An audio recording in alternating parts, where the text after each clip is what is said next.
Jack Harmon watched the new student from the corner of his eye. Something about Alara wasn't right. She moved too smoothly, noticed too much. In his 15 years as a military strategist before teaching xenobiology, he'd developed a sense for danger. This girl set off every alarm. Today we'll discuss adaptation in extreme environments, Jack said, turning to the holographic display. The classroom hummed with the soft buzz of 30 students taking notes. Alara sat in the back row, still, watchful. When the other students shifted or fidgeted, she remained perfectly focused.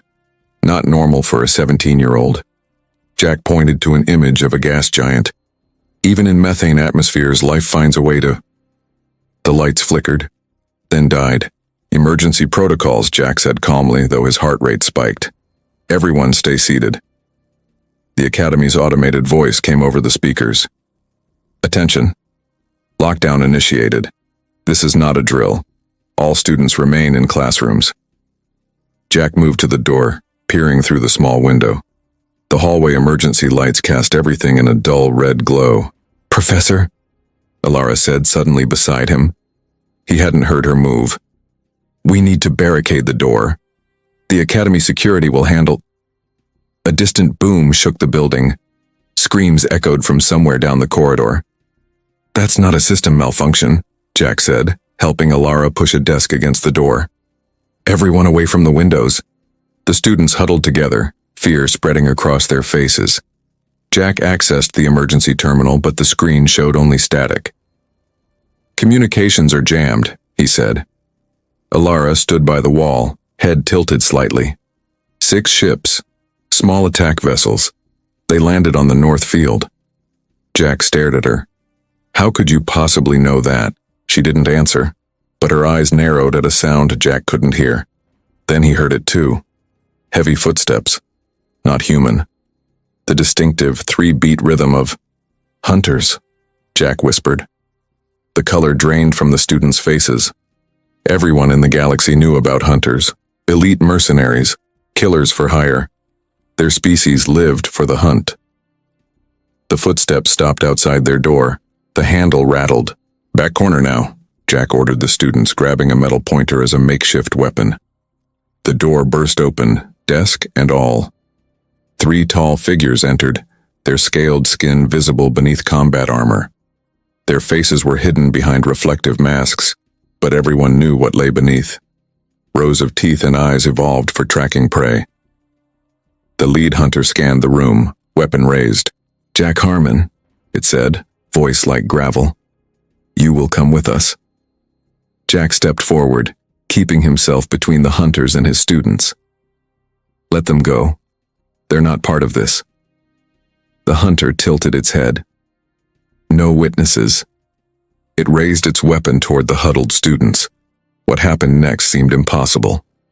Alara moved. Not ran, moved. One moment she was against the wall, the next she was beside the first hunter. Her hand struck its arm with a crack. The weapon clattered to the floor. The second hunter turned, but too late. Alara's leg swept its feet from under it. The third fired, but she was already gone, appearing behind it, driving her elbow into a spot between its armor plates. 2 hunters down in seconds, the third struggling to rise. Jack stared in shock as Alara turned to face him. Her eyes had changed, pupils vertical, irises a predatory yellow. They're not here for me, Professor, she said, voice suddenly deeper, more confident. They're here for you. Jack grabbed the fallen hunter's weapon and motioned to the students. Service tunnel now. Alara kicked open a wall panel, revealing a narrow maintenance passage.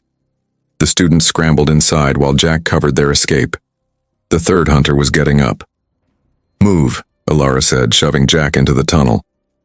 She slammed the panel shut just as plasma fire scorched the wall behind them. The tunnel was lit by dim emergency strips along the floor. The air smelled of metal and dust. Jack led the group forward, counting students as they moved. 28 terrified faces, all accounted for. What are you? Jack whispered to Alara as they reached a junction. She glanced back at the students, then at Jack. Not here. They took a left turn, descending deeper beneath the academy. The sounds of pursuit faded, but Jack knew it wouldn't last. Hunters never gave up a trail. After 10 minutes of silent movement, they reached a maintenance hub. Pipes ran along the ceiling. Control panels lined the walls. Jack checked the exits while Alara stood guard. "We can rest here. 5 minutes," Jack told the students. They slumped against walls, some crying quietly. Jack pulled Alara to the far corner. "Talk, now." Her yellow eyes had faded back to brown, but they still held that unnatural focus. "I'm from Earth." Jack's breath caught. Earth. The quarantined planet. The Deathworld. "That's impossible. No one leaves Earth." "Some do," Alara said. "I was born after the quarantine. My parents were part of the resistance." Jack had heard rumors.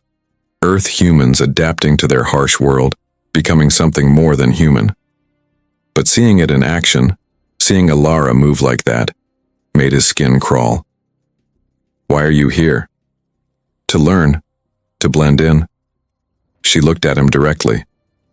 "But those hunters aren't after me. They want you." "Why?" Jack's past crashed back into his mind. The files. The evidence. 3 years ago, I was military intelligence for the Coalition. I found something. Proof the Galactic Consortium was testing weapons on civilian populations, biological agents, neural disruptors. I collected everything, encrypted it. "And you were going to expose them," Alara said. Jack nodded. At the summit next week, every major species would hear the truth. A distant clang echoed through the tunnels. The students tensed.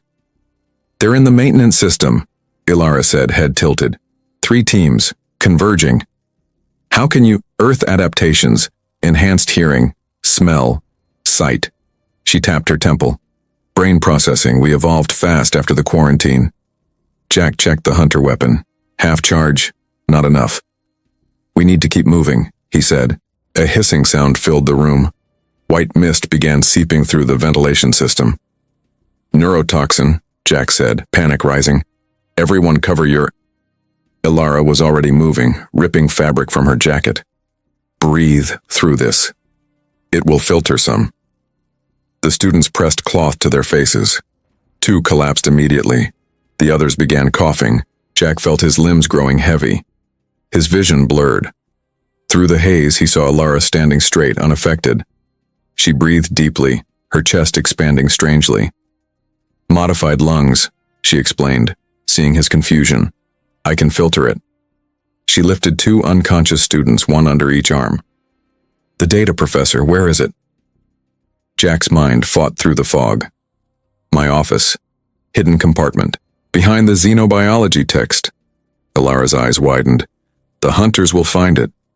"If they do," Jack said, fighting to stay conscious, "everything I fought for dies with us." Alara dragged the remaining students and Jack into a sealed maintenance closet. The air was clean here. Jack gasped, his head clearing as oxygen returned to his brain. "We need a plan," Alara said, checking the pulse of an unconscious student. "The toxin will wear off in 20 minutes. Jack looked at the survivors. 15 students still conscious, 13 unconscious. Fear in every awake face. "We can't outrun hunters," Jack said. "Not with wounded." Alara nodded. "So we fight." She turned to the conscious students. "Everyone up. Form a circle." They obeyed, confused but desperate for direction. "On Earth, we learn to fight before we learn to read," Alara said. "I'll show you how to survive." For 10 minutes she demonstrated basic strikes, weak points in hunter armor, how to move silently. The students followed her movements, fear turning to focus. Jack watched in amazement. These weren't soldiers, just kids, but under Alara's guidance they transformed. Their movements became sharper, their eyes harder. "We need weapons," Jack said. "The science lab is 2 levels up," a tall boy named Kyle said. "I work there after class." Alara nodded. "What chemicals do they keep there? Acid compounds, reactive metals, biological samples." Jack saw the plan forming. Hunters have sensitive olfactory glands. The right chemical mix could blind them temporarily. "We make weapons, get to your office, grab the data," Alara said. "Then what?" Jack thought of the Academy's communication array. The roof. We can broadcast an emergency signal from there. Ilara closed her eyes for a moment. Jack realized she was listening, tracking the hunters through the walls. They're searching level by level, she said. 2 teams above us, 1 below. They don't know our location yet. How are you doing that? Kyle asked. Earth humans evolved to detect predators, Ilara explained. Heat signatures, vibrations, scent markers. The students stared at her with new understanding. Fear mixed with awe. Earth is a death world, Jack added. The most dangerous planet known to the galaxy, that's why it was quarantined. And why they fear us, Ilara said quietly. They moved out in groups. Ilara led the first team toward the science lab. Jack followed with the second group carrying the unconscious students. The third group guarded the rear. The academy hallways were eerily silent. Emergency lights cast red shadows across broken glass and scorched walls. Signs of battle were everywhere. They reached the science lab without incident. Kyle quickly gathered chemicals while Ilara fashioned delivery systems from lab equipment.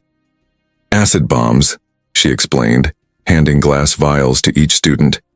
Aim for their masks. The acid will eat through the filters. Jack checked his stolen hunter weapon again. We need to move fast. My office is 3 corridors away. As they prepared to leave, Ilara suddenly froze. Her head snapped toward the ceiling. They know we're here, she whispered. The ventilation grate above them crashed to the floor. A hunter dropped into the room, weapon raised. Ilara moved instantly, driving her fist into the hunter's throat. It staggered back. 2 students threw their acid vials. The hunter screamed as its mask began to dissolve. More hunters appeared at the door. The students attacked as one unit, just as Ilara had taught them. Acid vials shattered against armor. The air filled with hissing smoke and alien screams.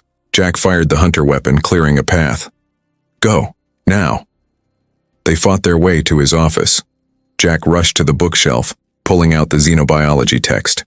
His fingers found the hidden panel behind it. Empty. It's gone, Jack said, his heart sinking. Ilara looked at him, her yellow eyes reflecting the emergency lights. No, it can't be. Jack's hand went to his pocket, feeling the small data chip he always carried. The backup. He'd forgotten in the chaos. I have a copy, he said. But there's something worse. He pointed to his terminal, still displaying the last file he'd been reviewing before the attack. The consortium's next target for weapons testing, Jack said, his voice breaking. It's Earth. The floor panel slid open beneath them. Jack grabbed a desk as the room tilted. Students screamed, sliding toward the opening. Hold on, Jack shouted. Ilara leaped across the gap, catching 2 falling students. Her fingers dug into the metal floor, stopping their descent.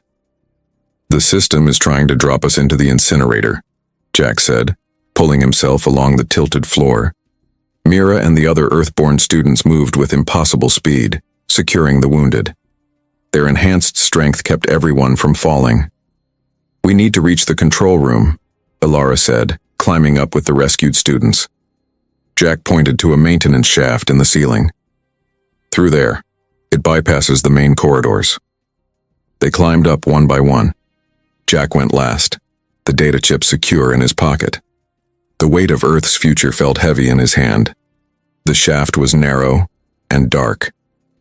They crawled through in silence, hearing hunter footsteps below.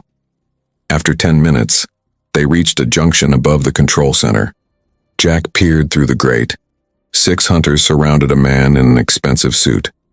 Director Vance. He's here personally, Jack whispered. This is bigger than we thought. Ilara studied the room. The defense controls are on the far console. If we can reach it, we can turn the system against the hunters. Distraction, Jack said. We need a diversion. Kyle pulled out his last acid vial. I can draw them away. No, Jack said. Too dangerous. I'll do it, Mira volunteered. I'm fastest. Before anyone could argue, she kicked open the grate and dropped into the room. She threw acid vials at the nearest hunters and sprinted out the door. 4 hunters followed immediately. Now, Jack said. Ilara dropped down, Jack right behind her. The remaining hunters turned, weapons raised. Vance smiled coldly. Professor Harmon, and the Earth Girl. How convenient. Jack fired the hunter weapon, forcing Vance behind a console. Ilara engaged the two hunters, her movements a blur of precision strikes. Jack fought his way to the defense console. His fingers flew across the controls, reversing the system targeting. It's over, Vance, Jack called out. The Academy defenses are back under my control. Vance emerged, still smiling. You think this is about one Academy? One data chip? We've been experimenting on Earth for generations. Ilara threw a hunter across the room. It crashed into a wall, unmoving. Why Earth? She demanded, advancing on Vance. Why my people? Because you scare us, Vance said simply. Earth humans adapt too quickly. Evolve too fast. Look at yourself. Stronger. Faster. More resilient than any species we've encountered. Jack activated the defense turrets, targeting the hunter ships outside. The experiments were to control you, Vance continued. To understand how to contain the threat when Earth humans eventually broke quarantine. We already have, Ilara said, gesturing to herself. Vance's smile faded. A mistake we won't repeat. He pulled out a small device. This signal will trigger every weapon we've planted on Earth. Billions will die. Jack froze. Ilara tensed, ready to spring. The ceiling exploded. Through the smoke, armored figures dropped into the room. Earth humans, their eyes glowing yellow in the darkness. The resistance, Ilara said, relief in her voice. Vance backed away, finger hovering over the trigger. Jack made his decision. He slammed his hand on the console, activating the Academy's broadcast system. Every screen in the galaxy connected to the consortium network suddenly showed Vance's face. What are you doing? Vance demanded. Showing everyone the truth, Jack said, inserting his data chip. Live. Unedited. The resistance fighters secured the room as Jack's evidence began broadcasting. Videos of experiments, death tolls, consortium signatures on every order. Vance looked at the screens in horror. You've doomed us all. They'll never trust us now. No, Ilara said, taking the trigger device from his hand. You did that yourself. She crushed it between her fingers. Jack looked at the Earth humans standing tall among the students they'd protected. At Ilara, whose eyes now shone with tears rather than rage. What happens now? Jack asked her. Now, Ilara said, watching as more resistance ships broke through the blockade. The galaxy learns what happens when you turn a world of humans into something more, when you create your own worst nightmare. And Earth? Jack asked. Ilara smiled, a predator's smile, but with human hope behind it. Earth is no longer a secret, no longer alone. She looked at the stars visible through the broken ceiling, and no longer afraid. Ilara's face hardened at the news. Her yellow eyes flashed with rage. Earth is already a testing ground. That's why we evolved so quickly. Jack downloaded the target files to his chip. We need to warn them. Plasma fire hit the doorway. Jack pulled Ilara down as chunks of wall exploded around them. The roof is compromised, Kyle shouted, checking a security panel. Hunters everywhere. Ilara touched her wrist, revealing a hidden communication device. I have another way. She entered a code. The device pulsed with blue light. What is that? Jack asked. Calling friends. Ilara turned to the students. Block the door. We need 5 minutes. The students pushed desks against the entrance. Jack helped the wounded to the back of the office. You're not just a student, Jack said to Ilara. She shook her head. I'm part of the Earth resistance. We've been infiltrating galactic society for years. Impossible. The quarantine has holes, just like your security. She looked at the students. And I'm not the only one. 3 students stepped forward.